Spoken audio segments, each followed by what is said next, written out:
الحمد لله نحمده ونستعينه ونستغفره ونؤمن به ونتوكل عليه ونعوذ بالله من شرور أنفسنا ومن سيئات أعمالنا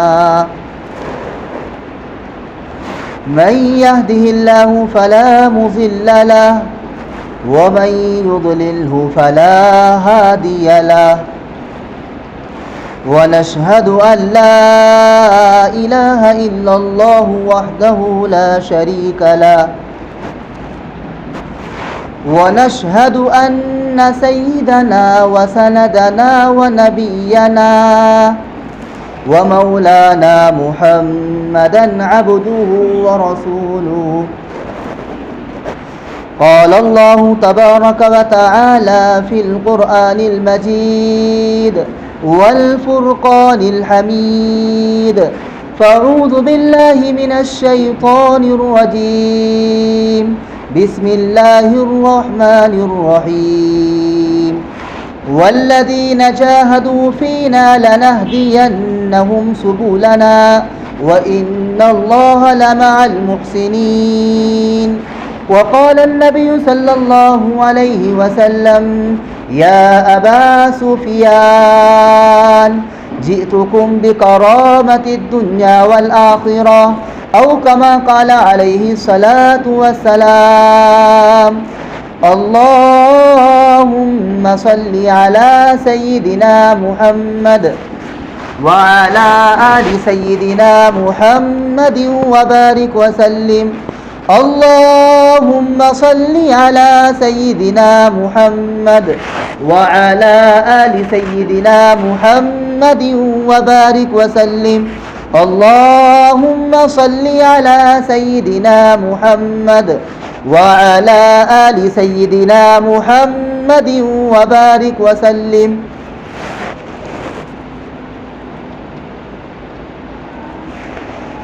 اگر ہم تاریخ کا مطالعہ کریں تو یہ بات بالکل کھل کر سامنے آتی ہے کہ اس دین کو آگے بڑھانے میں، اس دین کو سیکھنے میں حضرت محمد مصطفیٰ صلی اللہ علیہ وسلم کا بڑا کردار رہا. حضرت محمد مصطفیٰ صلی اللہ علیہ وسلم نے اس دین کو پھیلانے میں، اس دین کو آگے بڑھانے کے لیے بے شمار تکالیفوں کا سامنا کرنا پڑا، اور یہ سلسلہ چلتا رہا، اور آخر میں یہ دعوت دے کے اللہ کے نبی صلی اللہ علیہ وسلم ہم کو چلے گئے کہ انا خاتم النبیین، میں آخری نبی ہوں، میرے بعد اب کوئی نبی آنے والا نہیں ہے. اس دین کو پھیلانا، اس دین کو سیکھنا، اس دین کے مطابق عمل کرنا، یہ تمہاری ذمہ داری ہے.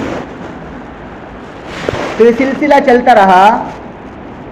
آج غالباً 11 اگست ہے. 11 اگست آج، کچھ دنوں کے بعد 15 اگست آئے گا. 15 اگست ایک تاریخی دن ہے. 15 اگست کا مطلب ہی یہی ہے کہ 15 اگست کے دن ہمارا ملک ہندوستان آزاد ہوا. 15 اگست 1947 میں ہمارا ملک ہندوستان آزاد ہوا، انگریزوں سے چھٹکارا ملا. آپ دیکھیں گے کہ دیکھنا بہت خوشیاں منائی جائیں گی، چاکلیٹ تقسیم کی جائیں گی، ہر جگہ خوشی کا ایک ماحول ہوگا. لیکن میرے عزیزوں، نوجوانوں، بزرگوں، ہم اگر تاریخ کا مطالعہ کریں تو ہم کو پتہ چلے گا کہ ہمارے بڑوں نے اس ملک کو سیچنے میں کتنی محنتیں کی ہیں، کتنی مشقتیں اٹھائی ہیں، اور خاص طور سے ہمارے علماء کا کردار زبردست رہا ہے. ہمارے علماء نے ہمارے رہبروں نے اس دین کو سینچنے کے لیے، اس دین کو پھیلانے کے لیے، اس ہندوستان کو مضبوط کرنے کے لیے، اس ہندوستان کو آزاد کرانے کے لیے بے شمار قربانیاں دی ہیں، بے شمار قربانیاں دی ہیں۔ 1756 سے لے کر 1857 تک اگر دور دیکھا جائے تو تنہا مسلم قوم نے اس ہندوستان کو آزاد کرانے کے لیے تنہا مسلم قوم نے ہی قربانی دی ہے۔ 1756 سے لے کر 1857 تک، اور یہ دور جو شروع ہو گیا تھا وہ 1756 میں نواب سراج الدولہ ان کی جو حکومت آئی، جب سے یہ سلسلہ شروع ہو گیا، انہوں نے قربانی دی، انہوں نے اپنے ملک کو آزاد کرانے کے لیے اس ملک میں چین سکون کے ساتھ رہنے کے لیے سب کچھ قربان کر دیا۔ تھوڑا اور آگے چلیں کہ حضرت ٹیپو سلطان شہید رحمۃ اللہ علیہ کو کون نہیں جانتا، ہر انسان جانتا ہے۔ سلطان شہید رحمۃ اللہ علیہ انہوں نے بڑا کردار ادا کیا ہے، اپنی بہادری کو سامنے رکھ کر اور ہمت استقلال کے ساتھ اس ملک کو سینچنے کے لیے اپنا تن من دھن سب قربان کر دیا، اور انگریزوں کو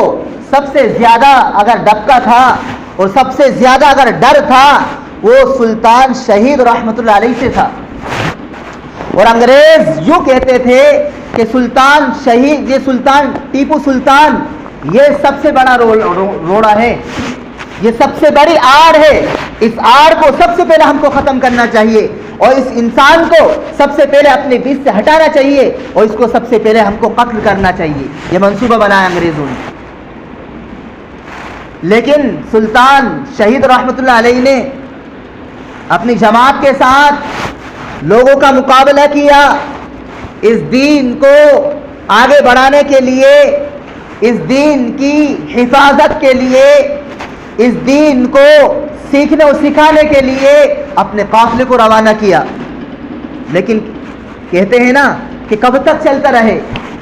اسی لیے حضرت کے بارے میں مشہور مقولہ ہے، حضرت سلطان ٹیپو سلطان شہید رحمۃ اللہ علیہ کا ایک مشہور قول ہے کہ گیدڑ کی 100 سالہ زندگی سے شیر کی 1 سالہ زندگی بہتر ہے۔ حضرت فرمایا کرتے تھے کہ گیدڑ کی 100 سالہ زندگی سے شیر کی 1 سالہ زندگی بہتر ہے۔ لیکن کیا کرو کہ اپنوں کی غداری اور آستین کے جو سانپ جو ہوتے ہیں اپنے، ان کی غداری نے حضرت کو شکست دلوا دی، اور اس کے بعد ہوا یہ کہ 1799 میں حضرت ٹیپو سلطان رحمۃ اللہ علیہ اس دنیا سے رخصت ہو گئے، اس دنیا سے چلے گئے۔ اور آگے چلے، پھر اپنے بڑے بڑے علماء اس دین کو سیکھنے کے لیے اور اس ہندوستان کی آزادی کے لیے کھڑے ہوئے، اور شاہ ولی اللہ محدث دہلوی رحمۃ اللہ علیہ کے بڑے صاحبزادے شاہ عبد العزیز رحمۃ اللہ علیہ نے، جو آپ کو معلوم ہے بہت مشہور فتویٰ ہے کہ جہاد کا فتویٰ دیا، اور یہ کہا کہ لوگوں سن لو، یہ انگریز دین کو نقصان پہنچانے والے ہیں، یہ انگریز اس ملک پر حکومت کرنے کے لیے آئے ہیں اور اس ملک میں غلط ارادے لے کر آئے ہیں، تو ان انگریزوں کی فوج میں بھرتی ہونا جائز نہیں ہے، حرام ہے، حرام۔ یہ سب سے پہلا فتویٰ دیا حضرت مولانا شاہ عبد العزیز رحمۃ اللہ علیہ نے، جو حضرت مولانا ولی اللہ شاہ ولی اللہ محدث دہلوی رحمۃ اللہ علیہ کے سب سے بڑے صاحبزادے۔ جب انہوں نے فتویٰ دیا تو انگریزوں میں ہلچل سی مچ گئی، اور ان کو طرح طرح کی تکلیفیں دینے لگے، ستانے لگے، اور آگے چلیں کہ ہمارے بڑوں کی قربانی دیکھیے، کہ ہمارے علماء کو گاجر مولی کی طرح کاٹا گیا، ان کی لاشوں کو لٹکایا گیا، پھانسی کے پھندے لگائے گئے، سوری غصب نصب کی گئی، اور ایک کثیر تعداد میں، ایک لمبی طویل تعداد میں علماء شہید ہوئے، اور علماء کے ساتھ دوسرے لوگ بھی شہید ہوئے۔ فرمایا کہ چاندنی چوک سے لے کر کافی دوری تک کوئی سا ایسا درخت باقی نہ تھا کہ جس درخت پر کسی عالم کی لاش نہ ٹنگ رہی ہو۔ تاریخ کے اوراق میں یہ بات موجود ہے۔ اسی لیے انگریزوں نے میٹنگ کی تھی کہ کس طریقے سے ان مسلمانوں کو کمزور کیا جائے، اس ملک ہندوستان پر کس طریقے سے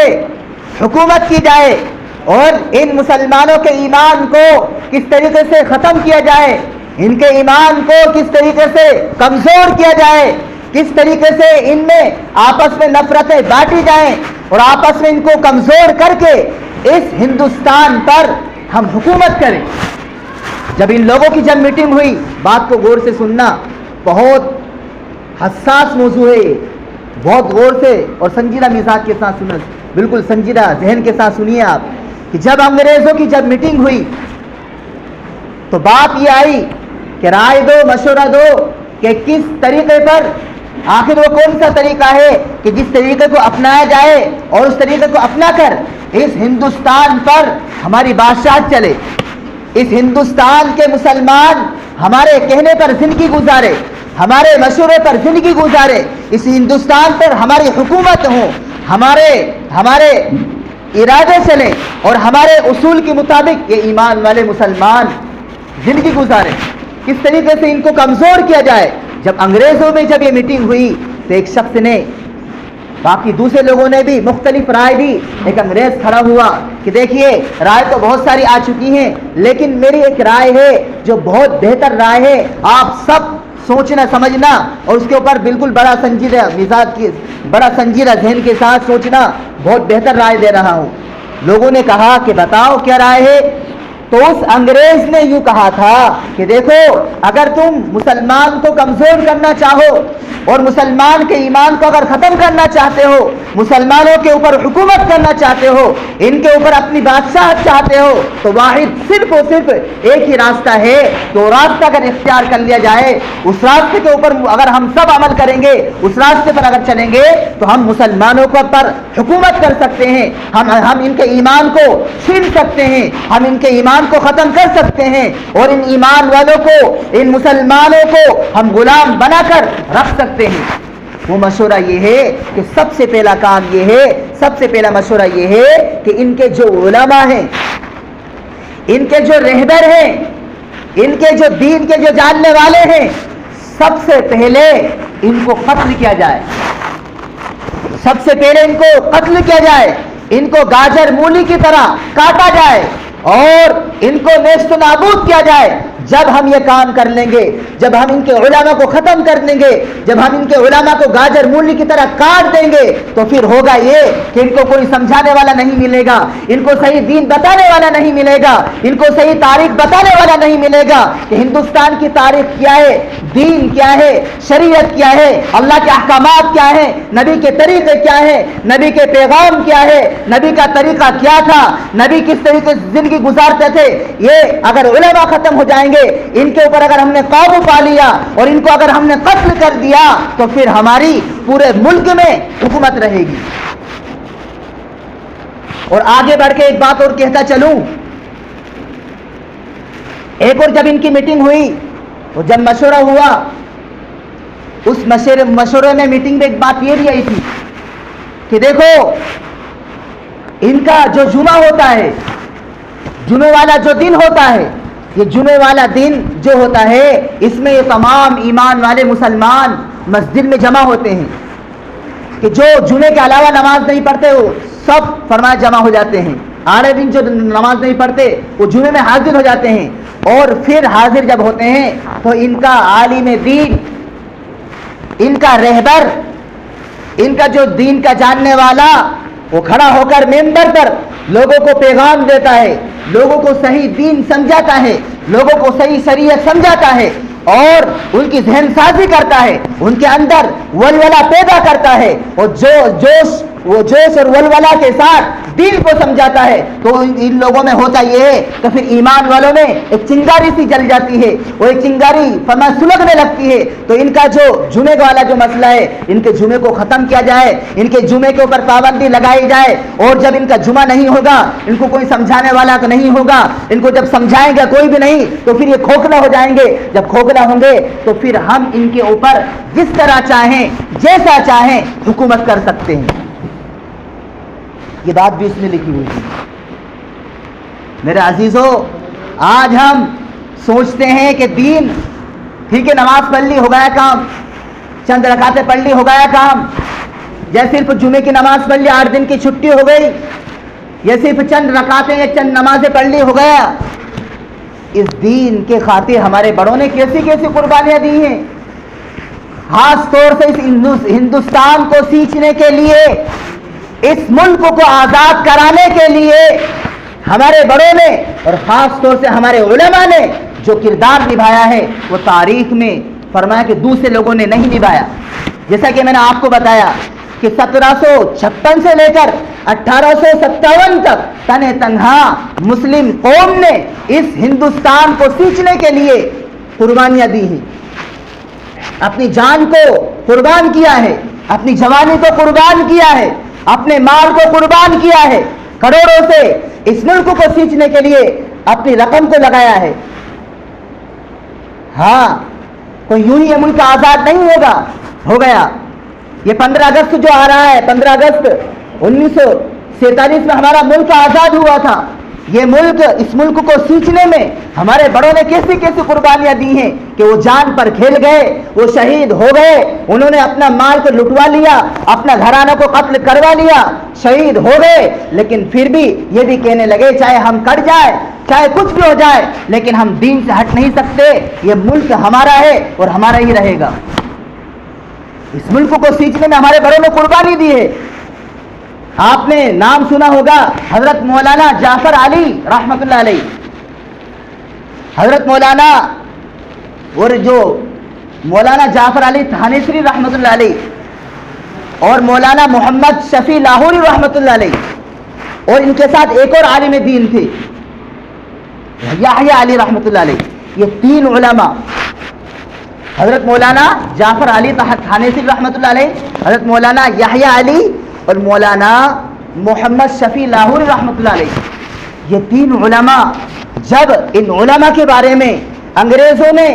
یہ فیصلہ دیا، انگریزی حکومت نے یہ فیصلہ دیا کہ ان تینوں کو سولی پر لٹکایا جائے، ان تینوں کو سولی پر لٹکایا جائے، ان کو ختم کر دیا جائے، اور یہ فیصلہ دیا تھا کہ اس کے بعد ان کی جائیداد کو ہڑپ کر لیا جائے، اور ان کی لاش کو ان کے لوگوں کو نہ دیا جائے، بلکہ گورستان قبر اسی میں ان کو دفن کر دیا جائے۔ ان حضرات نے جب یہ باتیں سنی، ایک انگریز کہنے لگا کہ سن لو، کل تم کو سولی دی جائے گی، تمہیں تختہ دار پر لٹکایا جائے گا اور تم کو پھانسی دی جائے گی۔ جب ان تینوں عالموں نے جب یہ بات سنی تو کہنے لگے، خوشی میں جھوم اٹھے اور کہنے لگے کہ جنت ہمارا انتظار کر رہی ہے۔ حالانکہ اس انگریز نے کافی جوش میں کہا تھا کہ تم کو سولی دی جائے گی کل، اور تمہاری جائیداد کو ہڑپ لیا جائے گا، تمہاری جائیداد کو ہم رکھ لیں گے، اور تمہاری لاش کو تمہارے خاندان پریوار کو نہیں دیا جائے گا۔ لیکن پھر بھی مسکرا کر کیا کہہ رہے ہیں کہ جنت ہمارا انتظار کر رہی ہے، تم چاہے ہم کو قتل کر ڈالو، چاہے سولیوں پر چڑھا دو، لیکن ہم پھر بھی اس ہندوستان کو آزاد کرانے میں آپ پیچھے نہیں ہٹ سکتے، بلکہ ہم آگے رہیں گے، چاہے شہید ہو جائیں۔ حضرت مولانا محمود الحسن شیخ الہند رحمۃ اللہ علیہ، ان کے بارے میں آتا ہے، لکھا ہے علماء نے کہ ان کو اتنی تکلیف دی گئی، جیل کی سلاخوں میں ڈالا گیا، اور تپتی ہوئی سلاخوں کے ذریعے سے ان کے بدن کو داغتے تھے۔ انگریز جو ہو سکتا تھا اور جتنی تکلیف ہو سکتی تھی اسی اعتبار سے تکلیف دیتے تھے۔ جب ان کا انتقال ہو گیا، بات کو سننا، غور سے سننا، جب یہ انتقال کر گئے تو ان کے شاگرد حضرت مولانا حضرت مولانا حسین احمد رحمۃ اللہ علیہ، جب ان کو جب غسل دیا جا رہا تھا تو دیکھا، لوگوں نے دیکھا کہ آپ کی پشت پر، آپ کی کمر پہ گوشت کا کوئی نام و نشان نہیں ہے، بالکل ہڈی چلک رہی ہے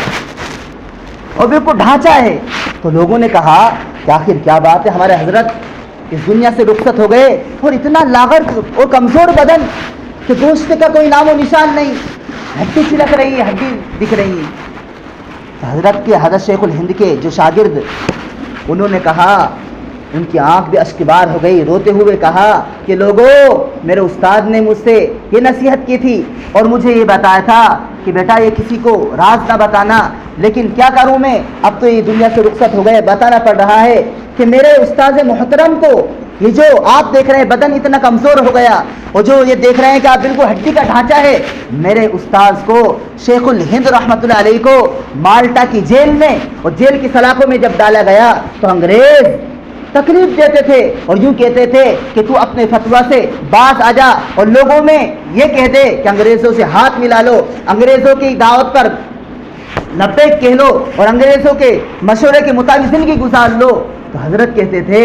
کہ چاہے کچھ بھی ہو جائے لیکن میں اپنے ایمان کو نہیں بیچ سکتا. آج اگر میری جان چلی جائے گی تو نہ جانے کتنے لوگوں کا ایمان بچ جائے گا. آج اگر میں نے یہ فتویٰ دے دیا اور آج تم لوگوں کے سامنے اگر میں ڈگمگا گیا تو میرے پیچھے جو قوم ہیں اور جو میرے پیچھے جو لوگ ہیں وہ پورے لوگ نعوذ باللہ ایمان سے پھر جائیں گے اور ان کا ایمان ڈگمگا جائے گا اور پھر نہ معلوم میرا حشر کیا ہوگا.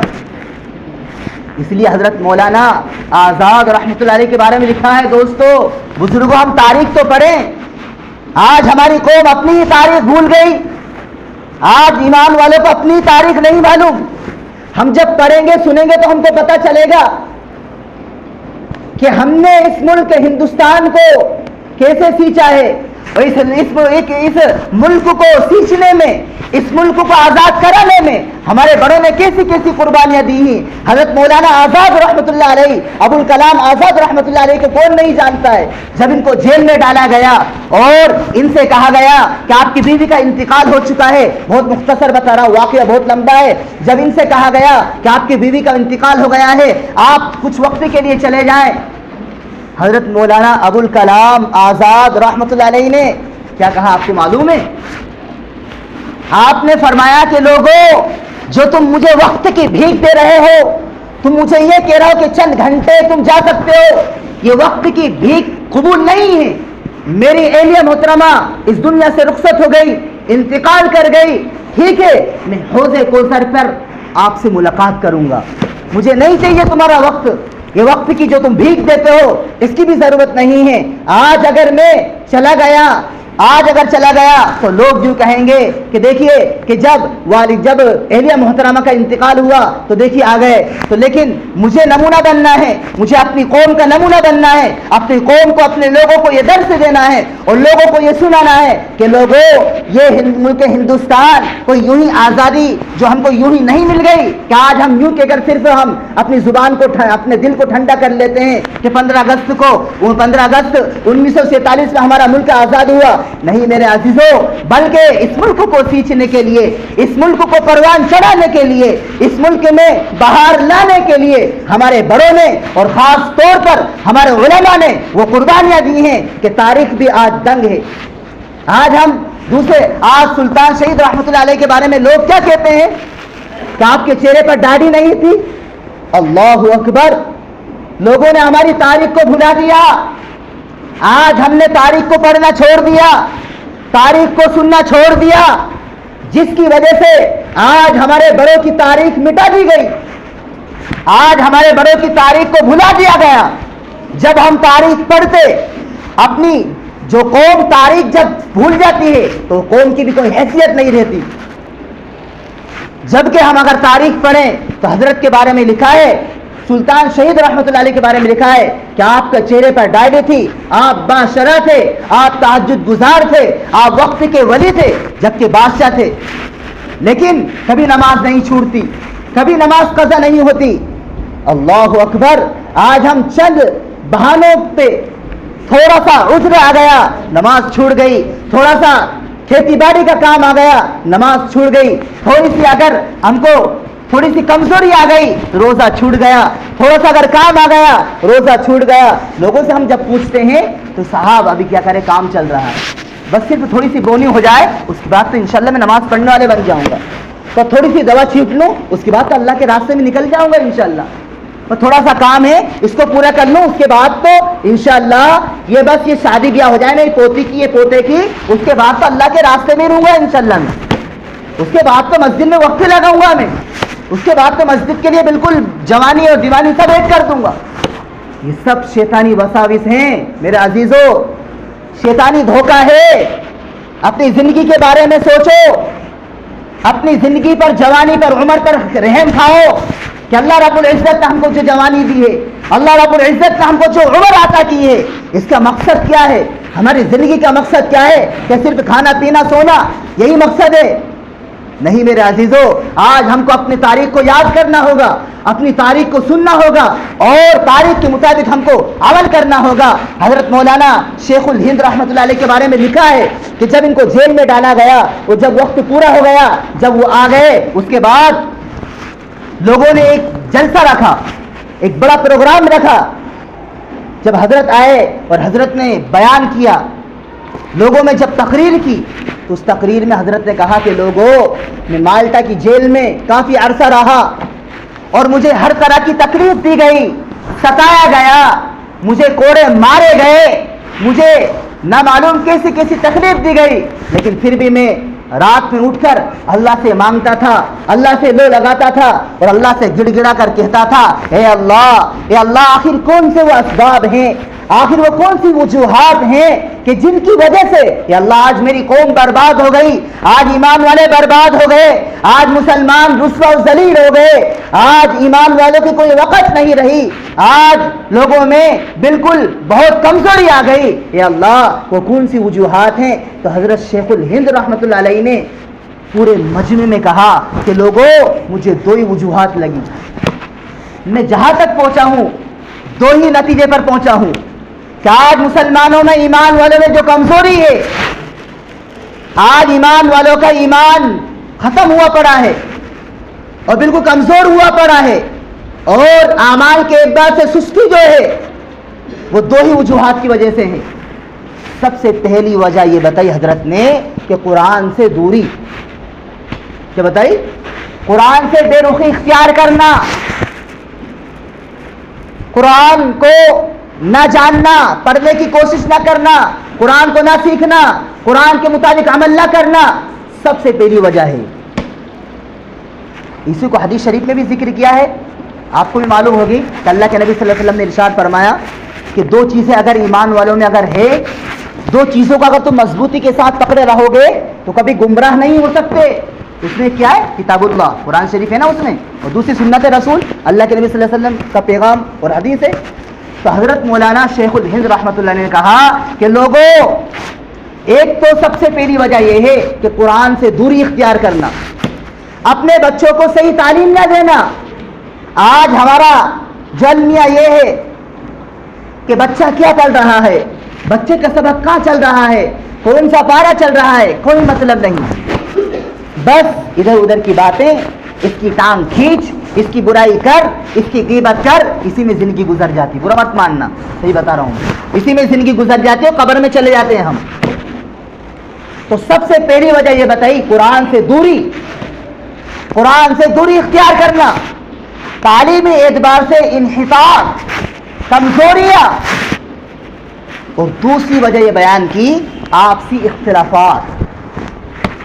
کیا بتایا؟ آپسی اختلافات. ان دو چیزوں کے اوپر انگریزوں نے بہت ٹارگٹ کیا, ان دو چیزوں کو ٹارگٹ بنایا, مقصد بنایا کہ ان دو چیزوں کی وجہ سے ہم ان ایمان والوں پر, اس ہندوستان میں بسنے والے مسلمانوں پر کنٹرول کر سکتے ہیں اور ان کو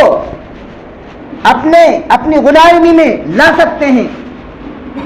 یہ دو چیزیں بتائیں حضرت مولانا شیخ الہند رحمۃ اللہ علیہ. سب سے پہلا جو کام بتایا اور جو وجہ بتائی کہ قرآن سے دوری, اور دوسری آپسی اختلافات. اللہ اکبر, آپس میں ایک دوسرے سے رنجشیں یہ ختم کرو میرے عزیزو. اس کو ختم کرو، آپس میں نہ اتفاقی کو ختم کرو۔ چلے گئے ہمارے بڑے بزرگ، ان کے لیے دعائیں کرو، ان کے لیے قرآن پڑھ کر بخشو، ان کے لیے ثواب کا کام کرو، کار خیر میں اپنے آپ کو آگے بڑھاؤ اور دین کو سیکھنے سکھانے والا مزاج بناؤ۔ اپنی اولاد کو، اپنی نسلوں کو دین سکھاؤ، اپنی اولاد کو، نسلوں کو اپنی تاریخ بتاؤ، ورنہ ہماری تاریخ کو ملیہ میٹ کر دیا جائے گا۔ میں نے آپ کے سامنے جو ہندوستان کی جو ایک سرسری تاریخ بتائی ہے، یہ بالکل سچی تاریخ ہے میرے عزیزو۔ اسی طریقے پر ہمارے بڑوں نے اس ملک کو سینچنے میں انتھک کوششیں کی اور قربانیاں دی ہیں کہ جن کی وجہ سے آج اللہ کا شکر احسان ہے کہ آج ہم بڑی شان سے زندگی گزار رہے ہیں۔ آج ہم بالکل بہترین طریقے پر آج شریعت کے مطابق ہم زندگی گزار سکتے ہیں، وضع قطع اور شریعت کا لباس سب کچھ ہم شریعت کے مطابق کر سکتے ہیں۔ لیکن میں کیا کہہ رہا ہوں کہ کچھ لوگوں کی نظریں، کچھ لوگوں کے ناپاک ارادے بن رہے ہیں کہ کس طریقے سے اس ہندوستان کو ختم کیا جائے، اس ہندوستان میں بسنے والے مسلمانوں کو اپنے کنٹرول میں کیا جائے اور اپنے مطابق، اپنی حکومت کے مطابق ان مسلمانوں کو پھاندا جائے اور ان مسلمانوں کا جو مذہب ہے اس کو اپنے اعتبار سے چلایا جائے اور اپنے اعتبار سے یہ لوگ زندگی گزاریں۔